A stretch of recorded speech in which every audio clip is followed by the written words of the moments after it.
Hello and welcome to this edition of Diecast Emporium.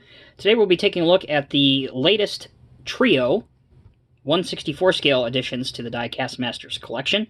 Now you may remember earlier on in this year I took a look at the first 5 additions to the 1/64 scale lineup for Diecast Masters. They were the 950M, the D6R, the 320F, and the 2 skid steers. So these 3 additions kind of expand upon their lineup. If you are a collector of a certain age like myself and you've been around a little while, these will look familiar to you because they are updated Norscot castings from the late 90s to the early 2000s.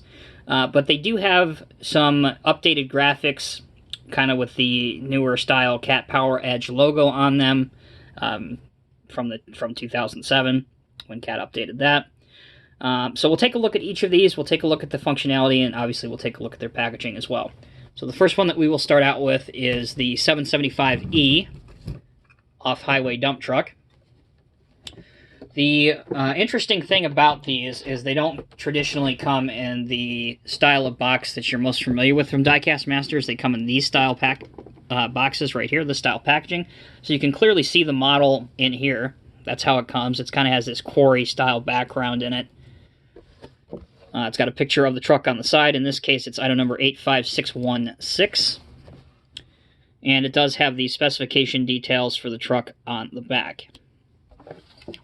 Now, technically speaking, what I don't know, because I couldn't find any information or a picture on it, is I don't know if the 775 in real life was ever offered in the Cat Power Edge livery or paint scheme, because I think the 775E was always in the pyramid logo. I don't know. I could be wrong. But anyway, I guess that's splitting hairs. Either way, so a couple negative things to point out about this, to be quite honest, and we'll get those out of the way first. The hubs here are plastic, and the color match is a bit off. And even on the not nicest camera in the world that I have, you can pick that out rather easily. Also, the protection stairs that go around the outside of the catwalks here are oversized plastic, and they're rather large, like a gentleman that's been having a good time at the buffet. But again, this is 1/64 scale, and these are affordable 1/64 scale models, so definitely compromises have to be made there. And I understand that, but just for your guys' benefit, it is important to point that out. So they are not, these hand and grab rails and stuff are not to scale, and the paint is off on the hubs.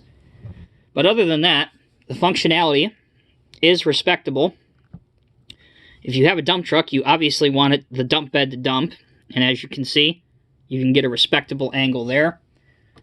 The cylinders on this, it's only a 2-stage cylinder, so that's your angle that you can get, but it's respectable and decent. If we come over here, you do have a plastic exhaust, mirror. All of these details are in plastic.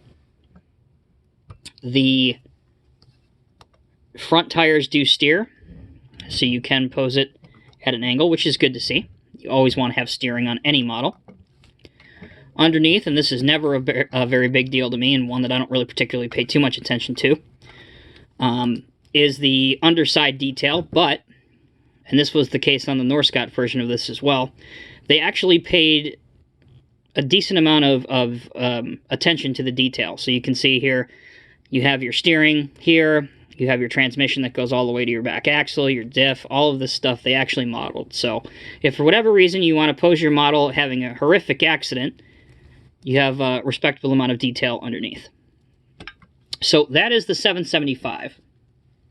Next one that we'll take a look at is the wheel loader.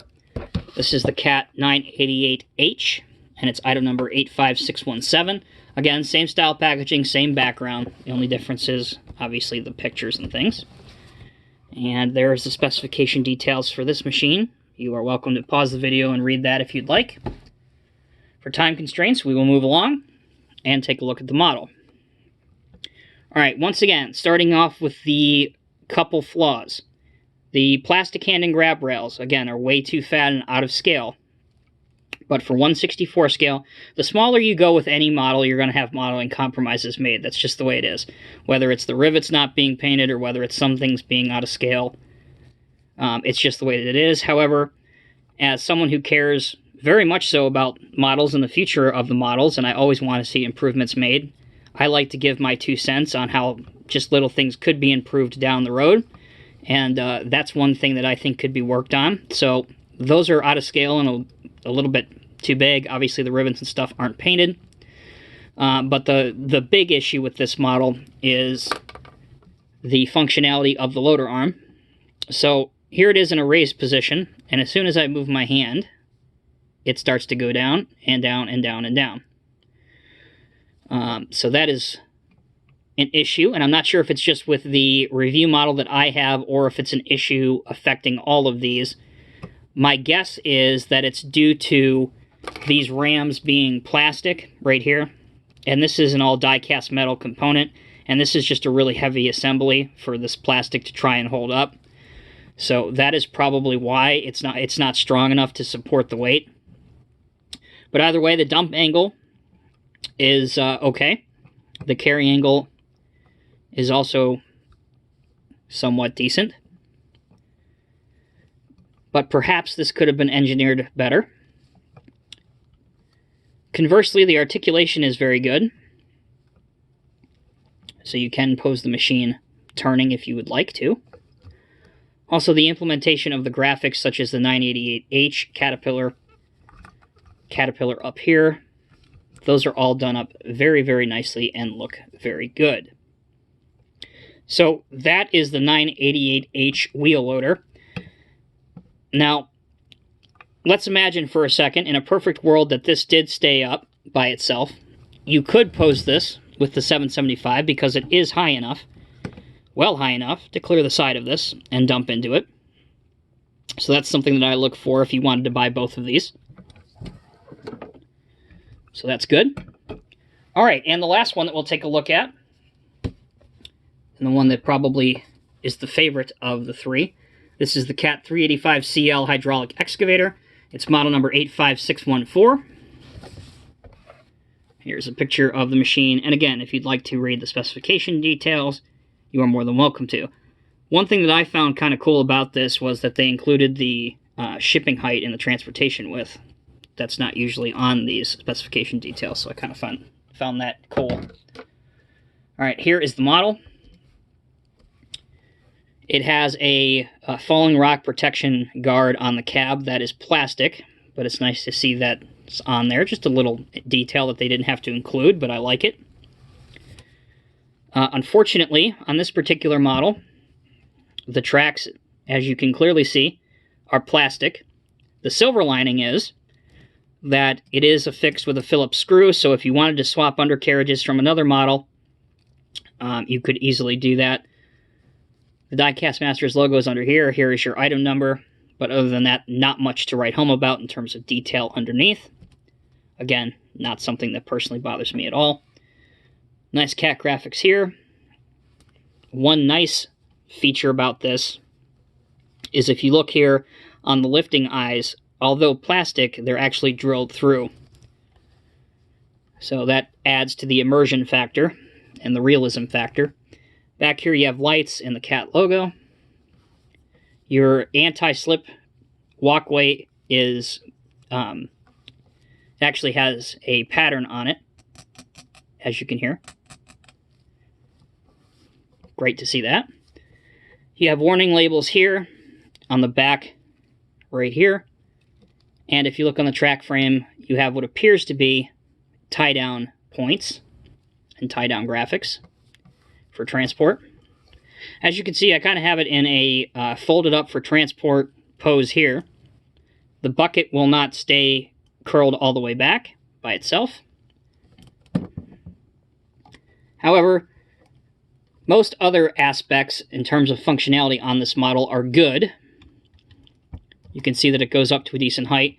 It will curl in, it will curl out, it will dig well below itself.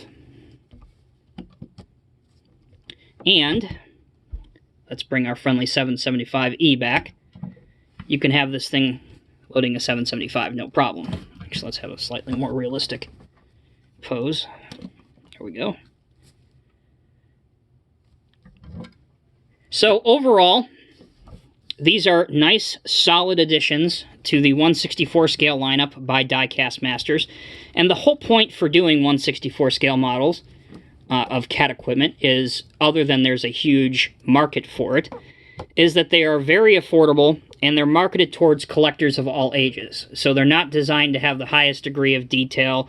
They're not designed to have the highest degree of functionality, but they are designed, and here's the crucial part, to be affordable and accessible for collectors of all ages, and these certainly are that. You can pick all of these up from your favorite retailer that is an authorized Diecast Masters distributor, of course, and all of these are going to retail for $26.99 each.